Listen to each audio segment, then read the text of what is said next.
Living Your Values, Part 1. Steve Pavlina.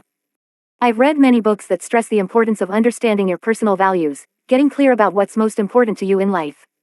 But at the time of this writing, I haven't yet come across a source that covers this incredibly useful concept with sufficient depth.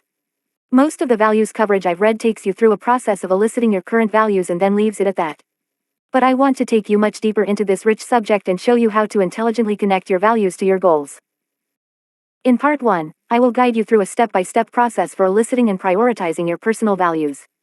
It's entirely possible you already have such a list because this is a common exercise you'll find in many personal growth books. However, I still encourage you to read through this process because you will deepen your understanding. My second goal is to explain the process of living with integrity to your values, so you learn how to consciously use your values to make decisions and take action. There's no point in discovering your values and then filing them away and forgetting about them. This will be covered in Living Your Values, Part 2. Why do values matter? The main benefit of knowing your values is that you will gain tremendous clarity and focus, but ultimately you must use that newfound clarity to make consistent decisions and take committed action. So the whole point of discovering your values is to improve the results you get in those areas that are truly most important to you. Values are priorities that tell you how to spend your time, right here, right now. There are two reasons that priorities are important for our lives. The first reason is that time is our most limited resource. Time does not renew itself. Once we spend a day, it's gone forever. If we waste that day by investing our time in actions that don't produce the results we want, that loss is permanent. We can earn more money, improve our physical bodies, and repair broken relationships, but we cannot redo yesterday. If we all had infinite time, then values and priorities would be irrelevant. But at least here on Earth, we appear to be mortal with limited lifespans, and if we value our mortal lives, then it's logical to invest them as best we can. You're free to decide what best means to you. The very idea that some possible permutations of your life appeal to you more than others means that knowing your values will be of great benefit to you. On the other hand, if any life you might live is as good as any other to you, whether prince or pauper, Olympian or obese, saint or sinner, then you can stop reading. You don't need this information. But most people can certainly envision lives that are more preferable to them than others. The second reason priorities matter is that we human beings tend to be fairly inconsistent in how we invest our time and energy. Most of us are easily distracted. It's easy for us to fall into the trap of living by different priorities every day. One day you exercise, the next day you slack off. One day you work productively, the next day you're stricken with a bout of laziness. If we don't consciously use our priorities to stick to a clear and consistent course, we'll naturally drift off course and shift all over the place. And this kind of living yields poor results. Imagine an airplane that went wherever the wind took it, who knows where it would eventually land. And the flight itself would likely be stressful and uncertain. So for these two reasons, limited time and a typically low index of distraction, consciously knowing and living by our values become extremely important. Values act as our compass to put us back on course every single day, so that day after day, we're moving in the direction that takes us closer and closer to our definition of the best life we could possibly live. The best is your own ideal, but generally as you get closer to this ideal, you'll enjoy increasingly positive shades of better, even if you never reach best. And this makes sense because many results in life exist on a continuum. There are some discrete entities like being married or not married, but your health, financial status, relationship intimacy, and level of happiness are generally continuous, meaning that they can gradually get better or worse. It seems reasonable that more health, happiness, wealth, intimacy, inner peace, love, etc. is better than less. But here's the interesting part. Since our time is limited, and since it takes time to move along the continuum through the various betters, we usually cannot instantly achieve a state of best. We can't land our plane just yet, it's still in flight. Moreover, everyone has a different definition of what best means to them. For some people, good health is an absolute must.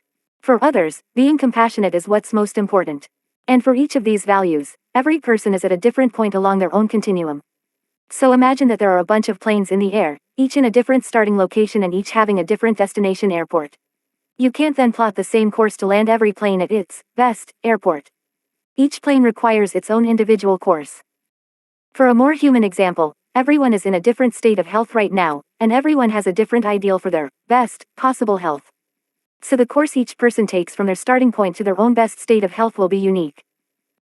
Because of these individual differences, some of your planes will be much farther from their airports than others. If you want to weigh 150 pounds and you currently weigh 155, this plane is within sight of its airport and is approaching the runway. If you want to become a millionaire and you're flat broke with a low income, that plane is much further away.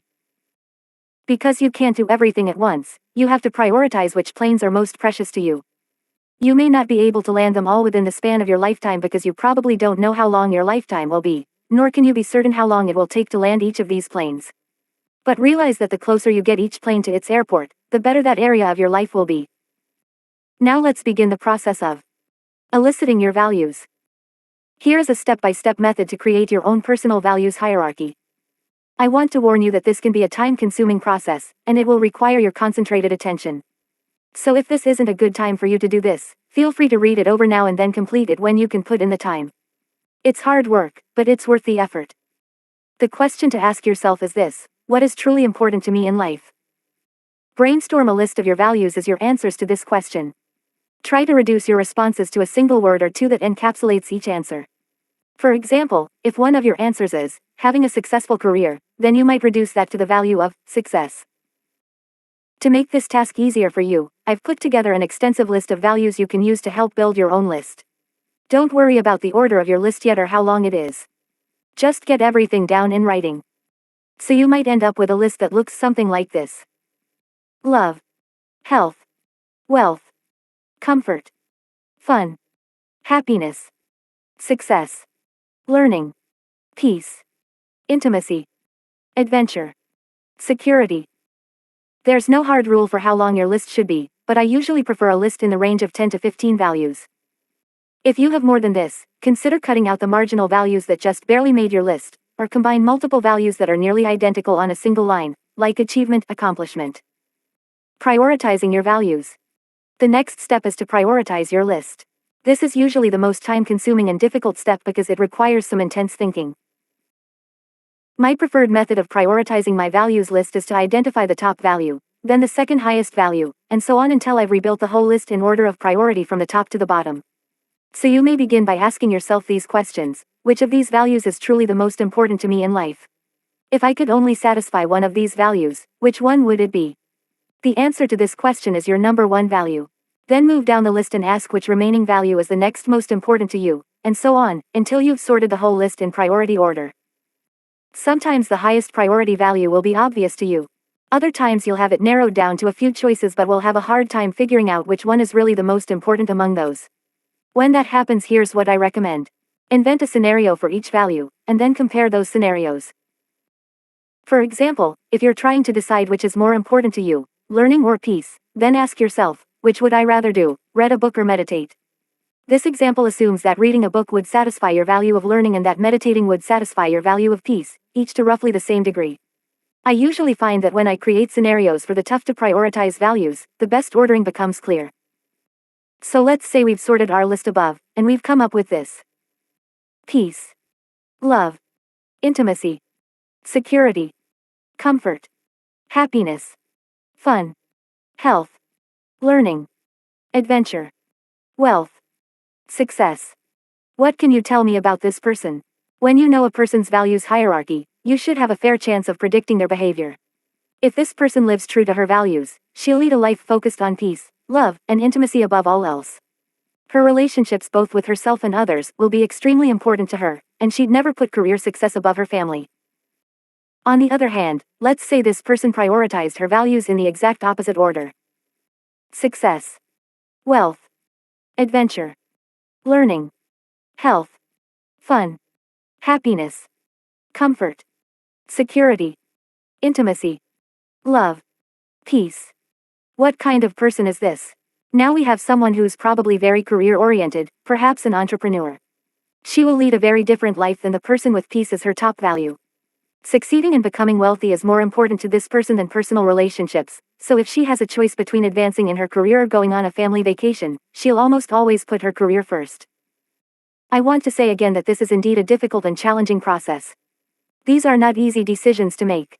If a value appears on your list, then it's definitely important to you. By prioritizing your values consciously, you'll be able to rely on them when you need to make important decisions in the future. If you know that what is truly most important to you in life is to experience inner peace, then it will be easier for you to say no to those things that take you away from peace.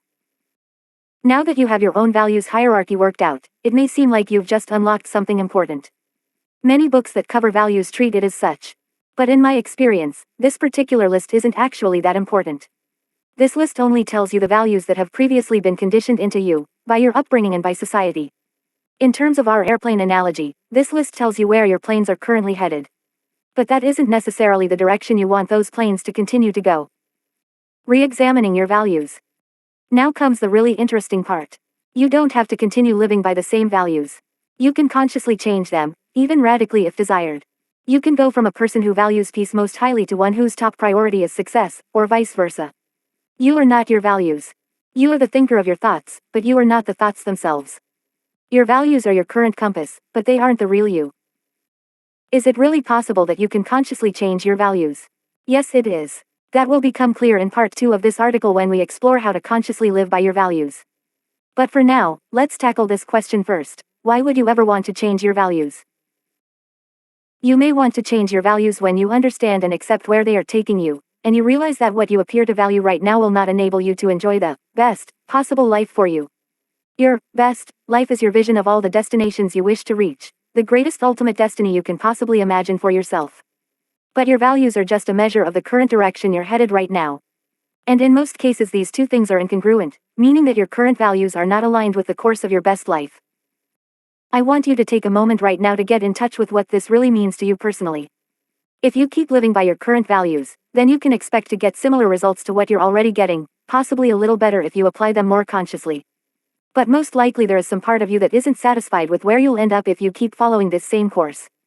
What are the airports where your planes will merely pass over but never land? Will you never experience an intimate, loving relationship?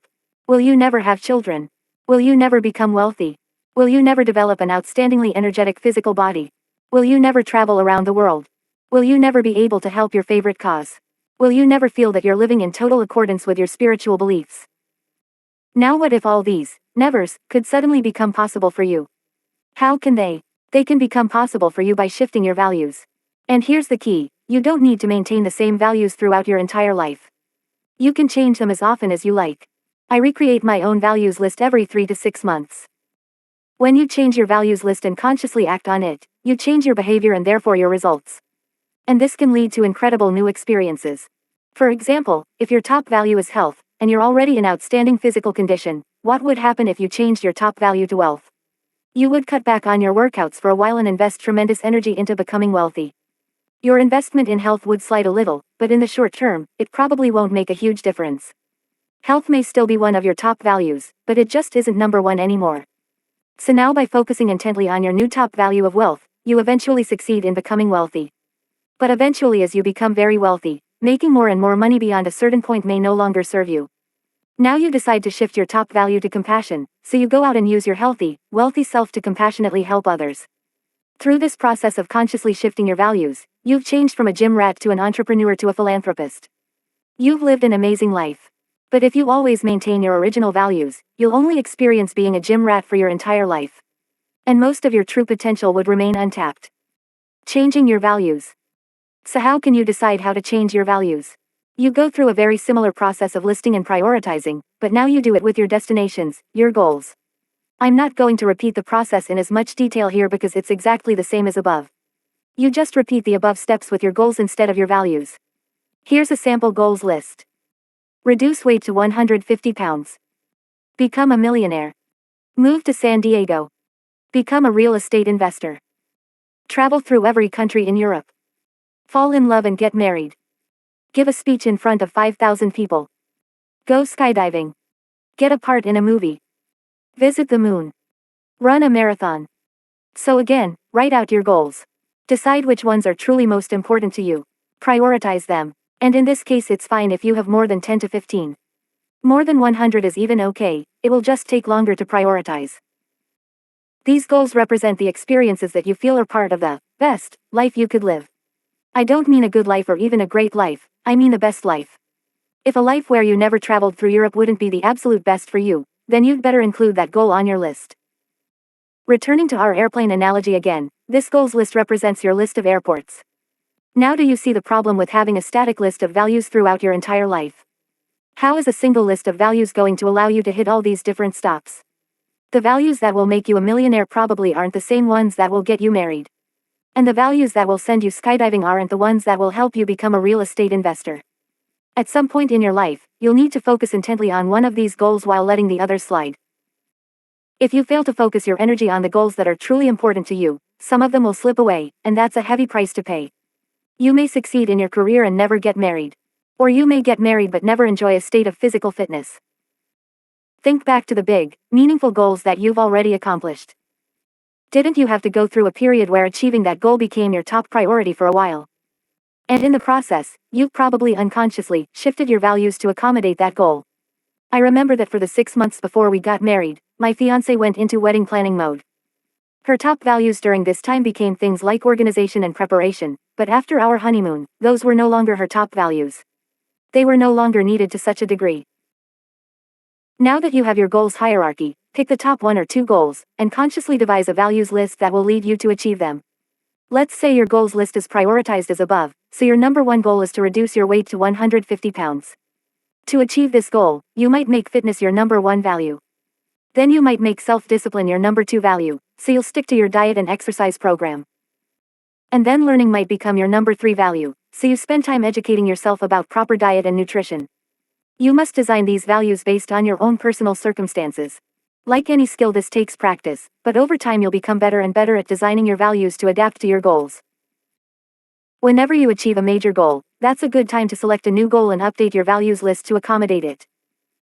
Once you've run the marathon, if you feel ready to move on to something else, like becoming a millionaire, then you can knock health down a few notches and go into maintenance mode there while you push values like wealth, success, and courage to the top of your list to help you meet the next challenge.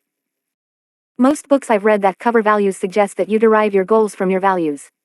I recommend the exact opposite approach, that you derive your values from your goals. I've spent years trying to use the first approach, and the result was a lot of frustration. I always felt I was missing something because my static values list never seemed to allow me to achieve certain goals. Eventually I figured out that goals come first, and then values can be adapted to fit those goals. When a goal is reached, then a whole new values hierarchy can be created. The airplane analogy makes this distinction very clear. Before you can set a course for your plane, you must first determine the airport where it will land. If you set the course without knowing the destination, then you will experience tremendous frustration trying to get your planes to land where you feel they should. If you'd like to read through an example of how I consciously shifted my values when my major goals changed, you may enjoy reading this values update. In Living Your Values, Part 2, you'll learn how to consciously apply your values list to make decisions and achieve your goals.